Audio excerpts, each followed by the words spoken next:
माहूर तीर्थक्षेत्र शहराच्या समस्या तात्काळ सोडवा, अन्यथा बेमुदत आमरण उपोषणाचा इशारा। माहूर शहरातील नागरिकांच्या विविध अडचणी व समस्या तात्काळ सोडवाव्यात, अन्यथा 22/7/2025 पासून तहसील कार्यालय माहूर समोर शेकडो कार्यकर्त्यांसह बेमुदत आमरण उपोषण सुरू करण्याचा इशारा भारतीय राष्ट्रीय काँग्रेस पक्षाचे जिल्हा सरचिटणीस आनंद पाटील तुपडाळे यांनी जिल्हाधिकारी कार्यालय नांदेड यांना दिलेल्या निवेदनातून दिलाय।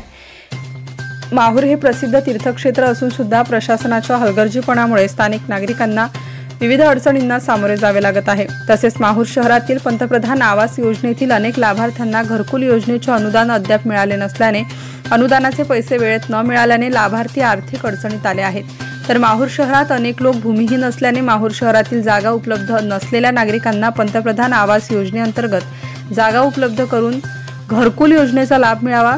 रेतीअभावी तालुक्यातील व माहूर शहरातील विविध आवास योजनेच्या लाभार्थ्यांचे घर बांधकाम थांबले असल्याने माहूर शहरातील पंतप्रधान आवास योजनेच्या एकूण 600 लाभार्थ्यांना शासनामार्फत 5 ब्रास रेती मोफत मध्ये तात्काळ उपलब्ध करून द्यावी।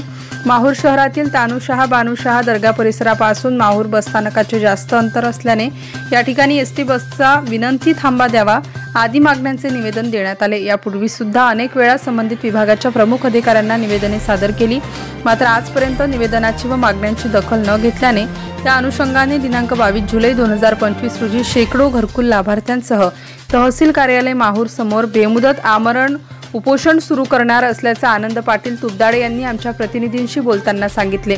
नवराष्ट्र माझा प्रतिनिधी अंबादास मुक्ते, माहूर। नवनवीन घडामोडी जाणून घेण्यासाठी नवराष्ट्र माझा या आपल्या YouTube चॅनलला लाईक, शेअर व सबस्क्राइब करा। धन्यवाद।